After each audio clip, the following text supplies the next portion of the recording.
Ahoy there, me hearties! This be Captain Silverhook, and you're listening to the Two Old Pirates podcast. Set sail for an open sea of stories, tales, and some really crazy stuff. I expect you to like and subscribe, lest you be walking the plank. Ha ha ha!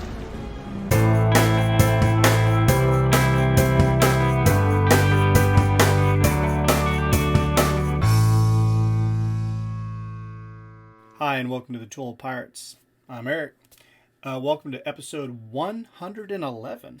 Today we're coming back with a true crime, unsolved case, very, very close to Rockport, and it's here in South Texas. So this one could be solved. It's like right there, it could be solved. This is the episode of the Jane Doe of Refugio, Texas. In March of 1992, on a ranch 4 miles to the east of Refugio, Texas, which is only about 40 miles from Rockport.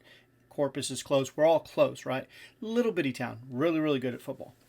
They found the skeletal remains of a female out in this open, ranch area.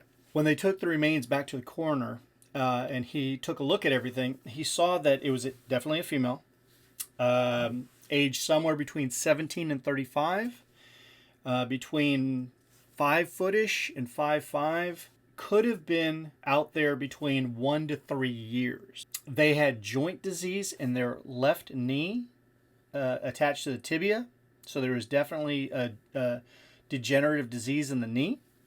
The upper canines were missing.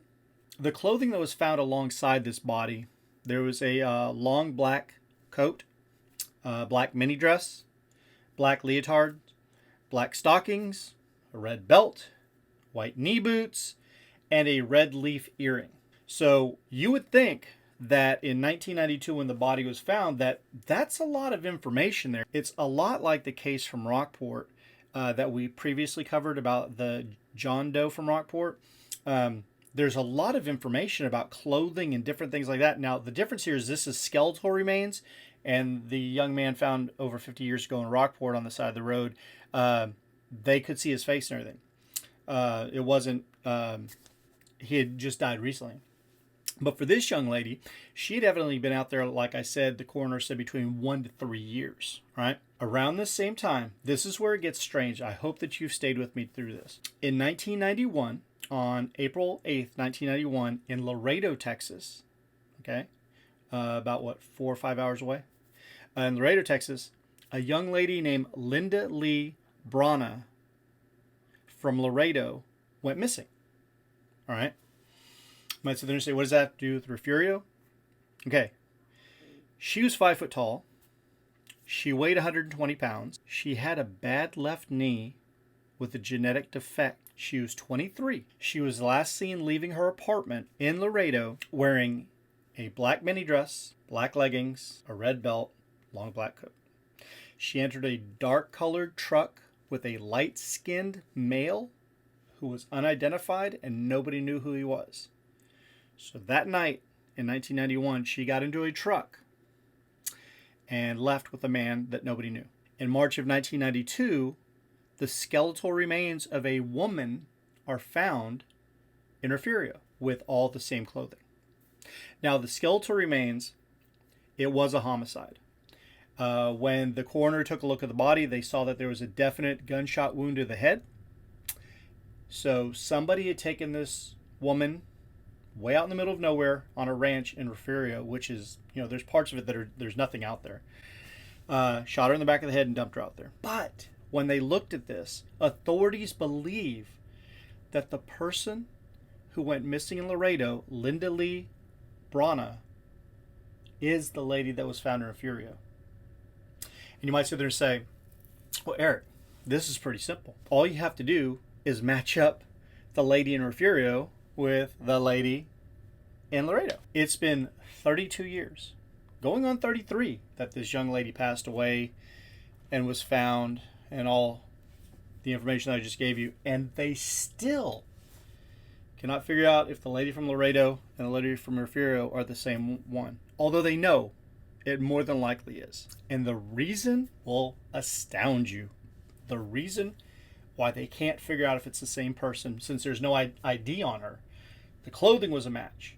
The knee problem was a match. All this stuff was a match because Linda Lee Brana was adopted from the Philippines by an American family, which means you can't go through Ancestry.me or 23andMe or any of the other genetic companies out there that can trace people, their lineage, through other people that have put their DNA online, due to the fact that it's in the Philippines. It's a different group over there with DNA testing.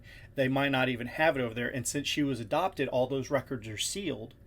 So the Refugio police, the Laredo police, the DPS, everybody is still sitting there 30 years after saying that lady found in Refugio that was shot and killed is more than likely almost 100% Linda Lee Brana. But we can't genetically prove that it's her, and there's no ID on her. So the body still sits in Refugio as a Jane Doe, as an open, unsolved murder case. And the people, evidently in Laredo, have no idea how to find out who the Filipino parents were that had Linda Lee Brana. And so they can't attach the two. It's one of the craziest stories we've ever covered here. I found out about it, and I wanted to go ahead and put it out there just to show you, even with today's true crime, podcast, like how we sometimes do one, or these, the True Detectives, or 48 Hours, or all these, the first 48, all these different things, all the stuff we have.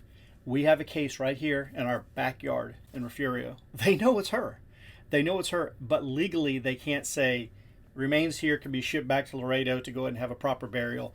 The clothing matches up. The knee matches up. The age matches up. She was a 23-year-old young lady in 1991 when she went missing.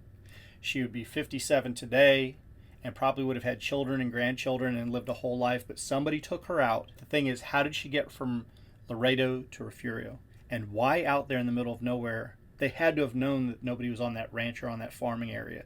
They had to have known that it was okay to take her out there and dump her because her body wasn't found for a full year. So, if anybody knows who this lady is that I've showed you over and over again, who Linda Lee Brana was, and if we can get some information. So, I hope that you've enjoyed this. I was very, very fascinated by the information about how it should be solved. It should be solved, but it's impossible legally to solve it. Although Linda Lee Brana probably took her last breaths in Refugio in the middle of nowhere, probably in the dark, and her body laid there for 11 months.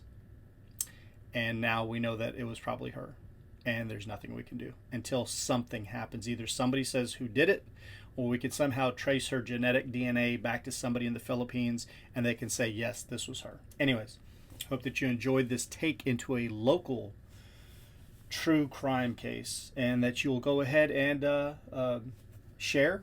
Please let other people know. I had never heard about this case before. Also, like, and if you haven't subscribed, please subscribe to the Two Old Pirates. We love to have new subscribers. If you have any comments, make a comment, and we'll get back to you real soon. Thanks for your time, and as always, peace.